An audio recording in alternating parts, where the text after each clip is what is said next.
வணக்கம் நண்பர்களே. ஜோதிடம் பத்தின தகவல்கள தெரிஞ்சுக்க நம்மளோட சேனல சப்ஸ்கிரைப் பண்ணிக்கங்க. விருச்சிக ராசி அன்பர்களே, சுக்கிர பகவான் 4ஆம் வீடான சுகஸ்தானத்தில் பயணம் செய்ய போவதால் புது வீடு கட்டும் யோகம் ஏற்படும். வங்கிகளில் அரசாங்கத்தில் விண்ணப்பித்த லோன் அனைத்தும் கிடைக்கப்பெறும். அலுவலகத்தில் பதவி உயர்வு, ஊதிய உயர்வு உண்டு. மேல் அதிகாரிகளின் பாராட்டுக்கள் கிடைக்கும்.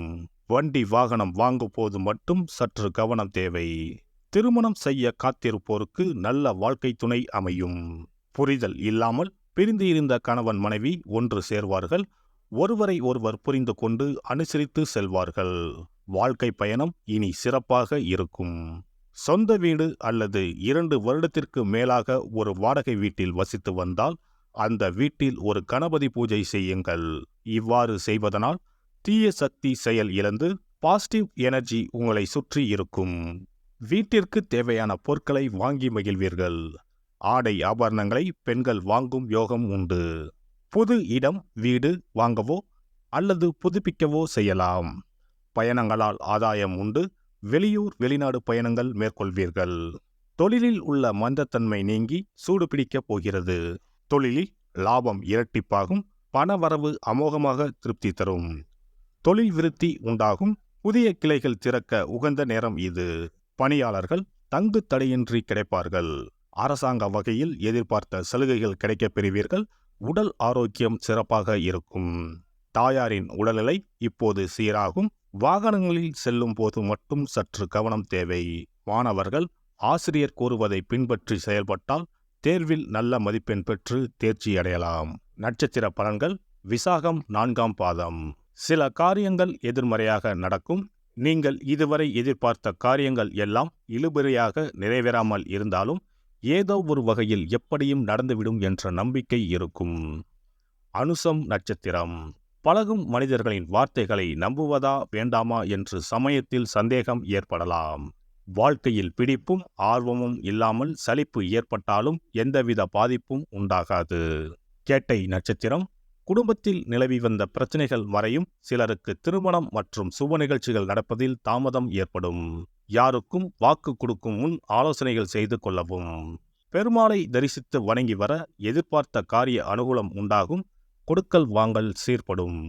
காசி விசாலாட்சியை வழிபட எதிர்ப்புகள் அகலும். காரிய தடை நீங்கும். ஒருவரின் ஜாதகத்தின்படி சுக்கிரன் சிறப்பாக அமைந்திருந்தால் பொருள் வசதிகள், திருமண வாழ்க்கை, ஆற்றல், அழகு மற்றும் காதல் விவகாரங்களில் இனிமை போன்றவை தரும். ரிஷபம் மற்றும் துலாம் ராசி அதிபதியான சுக்கிரன் மீன ராசியில் உச்சம் பெற்றும் கன்னி ராசியில் நீச்சமும் பெறுவார். சுக்கிர பகவான் மோசமான நிலையில் அமர்ந்திருந்தால் வாழ்க்கையில் பல சிக்கல்களை எதிர்கொள்ள வேண்டியிருக்கும். சில அமைப்புகள் வறுமைக்கு வழிவகுக்கும். மோசமாக அமைந்த சுக்கிரனால் திருமண வாழ்க்கையில் பிளவு ஏற்படலாம். குழந்தை பெற்றுக்கான திறன் குறையும். சுக்கிர வழிபாடும் மகாலட்சுமி ஆராதனையும் செய்து வர சொந்த வீடு அமைவது நிச்சயம். சுபிட்சம் கிடைப்பது உறுதி. மகாலட்சுமி தாயாரை வணங்கி வந்தால் சுக்கிர யோகம் கிடைக்கப் பெறலாம். இல்லத்தில் சுபிட்சம் நிறைந்திருக்கும். பணம் இல்லாமலே வங்கி முதலான கடனை கொண்டு வீடு கட்டும் யோகமும் பலருக்கு உண்டு. அதேபோல் பணம் காசுக்கு குறைவே இல்லை என்று இருப்பவர்களுக்கு சொந்தமாக ஒரு வீடு கட்ட ஆசை இருந்தாலும் யோகம் அமையாமல் தள்ளி போவதும் உண்டு. சொந்த வீடு எனும் யோகத்தை தந்தருள்பவர்தான் வாஸ்து பகவான். பொதுவாகவே கட்டிடக்காரன் என்று சுக்கிர பகவானை சொல்லுவார்கள். சுக்கிர யோகம் ஒருவருக்கு வந்துவிட்டால் சகல சம்பத்துக்களும் கிடைப்பதற்கான வழிவகைகள் அமைந்துவிடும். சுக போகங்களுக்கு அதிபதியாக திகழ்பவர் சுக்கிர பகவான்.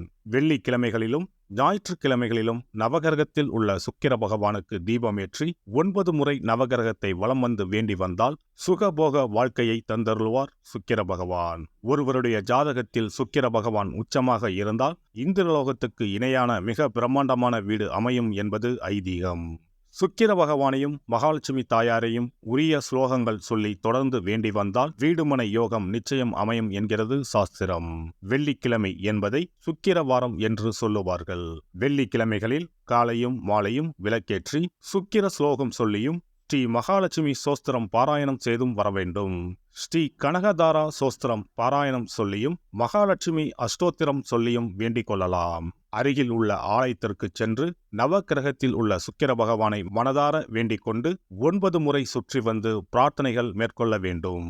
அதேபோல் பெருமாள் கோவிலுக்கு சென்று மகாலட்சுமி தாயாருக்கு வெண்மை நிற மலர்கள் சார்த்தி லட்சுமி அஷ்டோத்திரம் கனகதாரா சோஸ்திரமும் ஜபித்து பிரார்த்தனைகளை தாயாரிடம் வைத்து வேண்டி வழிபட வேண்டும். வேண்டியதையெல்லாம் தருவார் தாயார். மகாலட்சுமி தாயாரை வணங்கி வந்தால் சுக்கிர யோகம் கிடைக்கப் பெறலாம். இல்லத்தில் சுபிட்சம் நிறைந்திருக்கும். புது வீடு பால் காய்ச்சும் யோகமும் உண்டாகும்.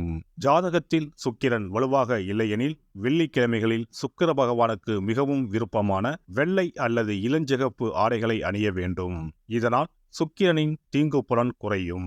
33 கோடி தேவர்களின் அருளை பெற்றிட காமதேனு எனும் பசுவை வணங்குவது அவசியம். பசுவுக்கு விருப்பமான உணவு வழங்குவது சிறந்தது. வெள்ளிக்கிழமைகளில் வெள்ளை பசுவுக்கு உணவளிப்பதால் சுக்கிர பகவானின் அருட்கடாட்சத்தை பெறலாம். பசுவுக்கு உணவளித்து வருவதால் சுக்கிரனின் பலம் அதிகரிக்கத் தொடங்கும். இந்த சமயத்தின் மிக புனிதமானதாக தான தர்மம் பார்க்கப்படுகிறது.